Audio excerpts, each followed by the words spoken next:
Hey guys, Matt Trainor here, and I was just preparing to speak to you right now, and our word this week is going to be preparation. So let's go on a little journey and talk about preparation. So our first tip when it comes to preparation is you have to prepare to accomplish the goals that you set in your life. It's not just trying to accomplish a certain goal, but it's almost like you have to create awareness in your mind and in your life of what you are trying to accomplish. It's almost comparable to when, let's say you're preparing to have a baby, and you set the baby room up and you prepare the home for when the baby actually is born. Your purpose of creating the room isn't to create the room itself, but actually to prepare and create something that the baby can have once it's here. Same thing with your goals. You have to write your goals down and set them so that once you get there, it's something that you were intentional about accomplishing. So that's tip number one when it comes to preparation. So as we walk down the preparatory path, because our word is preparation, so the preparatory path. Anyway, when it comes to preparing, last night I had went to basically like a festival, and it was a setup of bands.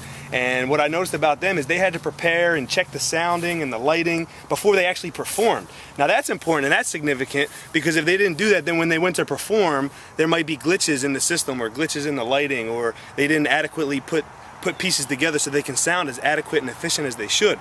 Same thing with your life. You want to make sure that all things are running in the same direction, because if not, there could be little glitches and little mishaps that happen because you didn't take the necessary steps to prepare for where you were going. So that's tip number 2 in preparation. So tip number 3, there's 3 tips for preparation. Tip number 3 in preparation is prepare for the unexpected. Sometimes what happens in life is you get bombarded and overwhelmed with certain things, whether good or bad. Sometimes we get overwhelmed with goodness, and that's okay too.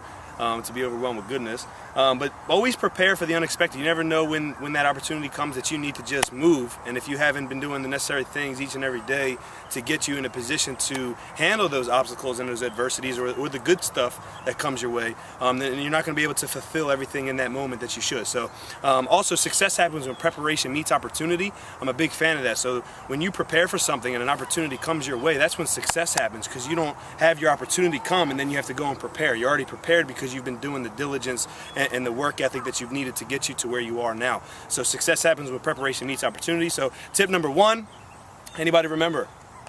Oh right, I gotta speak to the camera. Oh, okay, was preparing the baby's room. You're not necessarily preparing the room for the room itself. You're preparing for the baby to come. Same thing with your goals. Same things with your aspirations. You got to create space in your life so when it comes, you can sustain that. Tip number 2 was the festival. At the festival, the bands that performed, they needed to adequately prepare so they sounded and flowed the best that they could, and they weren't hindered at all. Same thing with your life. You want to make sure that you're not hindered by anything that you could be doing and being obedient in certain areas so that you can fully walk out everything that you're destined to really do. And tip number 3, prepare for the unexpected. Now the pause was there because it was unexpected. Same thing when it comes to preparing. Sometimes you were ready to listen and then you had to wait. Same thing with life. Sometimes you prepare for something to happen and then it doesn't happen when you want it to. Prepare for the unexpected. So there are your 3 tips on preparation. Keep preparing all that you do so it's not just you're aimlessly walking through life, so you can be prepared to accomplish and walk out everything that's been instilled in you. Let's continue to walk in greatness and strive for greatness in all that we do. And don't be afraid to be bold and stand for what you believe in, because that's what's really going to matter at the end of the day. Peace.